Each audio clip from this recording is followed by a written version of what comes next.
Hey everyone, how's it going? So I have a problem with the latest firmware update from Tesla. This is a Tesla Model X. I have the firmware version 10.2 2020.48.26. Okay. There's a lot of good stuff from this firmware update, don't get me wrong, and we'll get into that details in a second.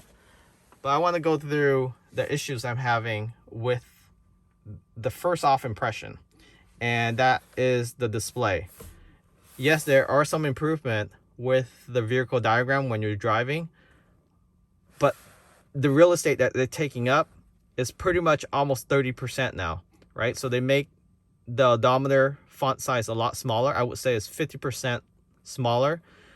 And they also make the battery, your range, as well as your drive mode, about 50% smaller, I would say. And also your time and temperature. These are the items that I constantly look at pretty frequently. Okay, I do like the average watt per mile.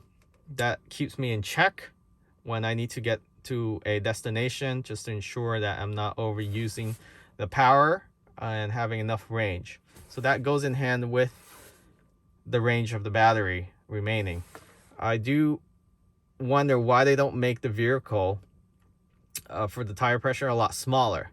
You don't need a full vehicle taking over 30% of your screen real estate just to show 4 tires. They could just have shown 4 icon of 4 tires and then use it for something else. Maybe make the battery and the drive mode bigger. I do like the odometer to be a lot bigger, because just to give you a perspective, I'm holding the camera right in front of the steering wheel, but if I put the camera where my head would be, let me try and do this.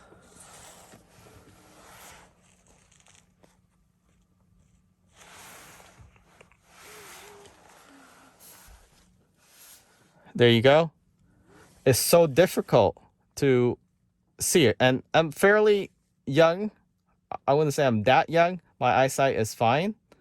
However, I have problems taking a quick glance and finding out how fast I'm going, what the temperature is, what the time is, my battery range. I literally have to squint my eyes, move my head a little bit forward to be able to see it now, because the font is so small. And there are already people complaining about this update of the font being too small on Reddit and all over Twitter.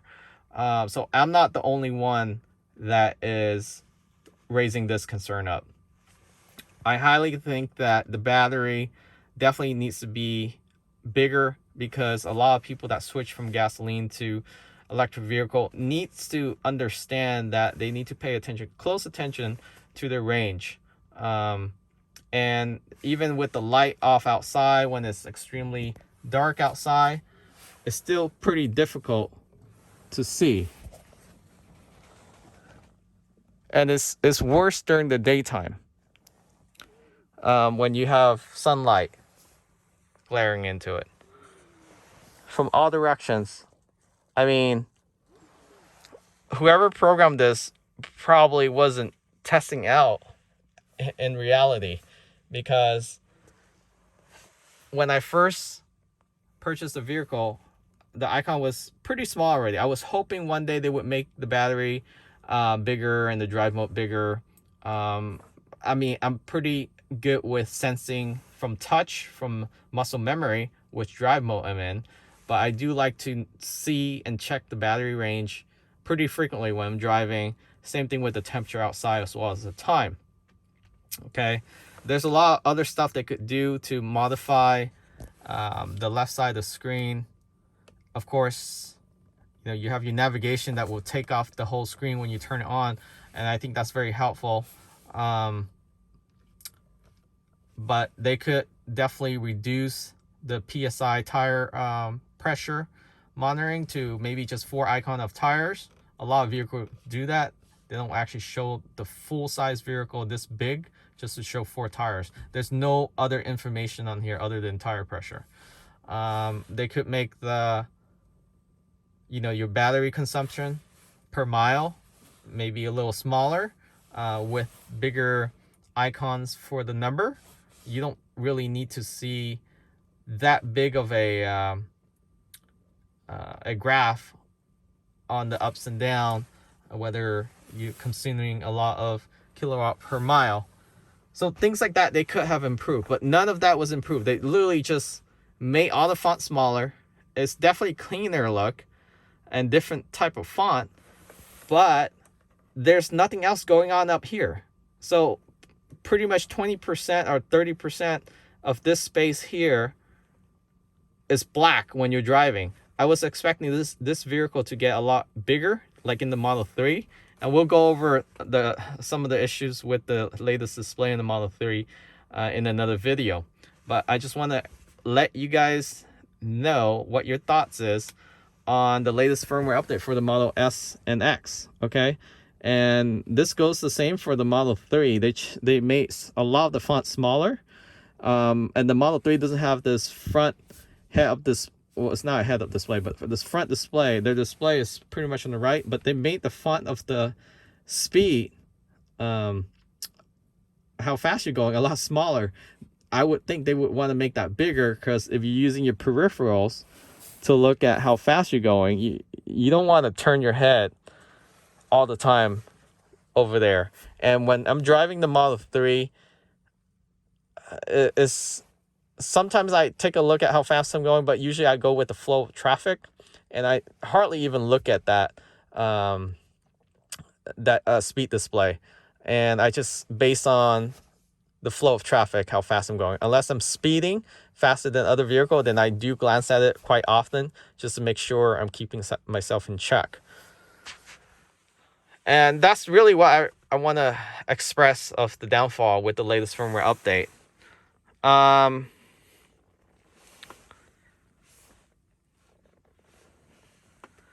So with this firmware update, as I mentioned earlier, there's a lot of good stuff that came with it. Okay, and I'm going to show you right now.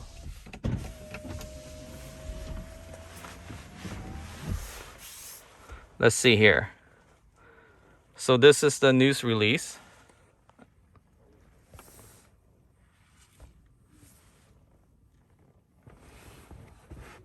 So there's a lot of game improvement. Now you have improving browsing and access to view current and previous notes. You can go straight to software instead of clicking on the T on the top. So that is a change. You have an update to the Battlefield. This is a game. I'm not going to go too much detail there. Another update to Cat Quest. You do have now Solitary. So this is a fun old game, a classic game that they added. So driving visualization. So this has changed. So now these icons are a lot smaller, like I mentioned. Even the autopilot or the adapted autopilot following a vehicle without auto steer. This cluster has been refreshed, okay? And let's see here. So now they're autopilot able to detect speed limit display next to the driving speed. So it's going to be closer. When you look over here, it's going to be right next to your driving speed. But the icon is definitely smaller. They didn't mention that here, but that's a problem I'm having. So they definitely need to rethink about that and listen to the consumer and redo those icons, make them bigger. So you do have, this is what I was mentioning, your instrument cluster has been refreshed. Autopilot speed, set speed, autopilot availability, and detected speed limit. Now display next to the driving speed. Additionally, select the items, blah, blah, blah. Schedule departure.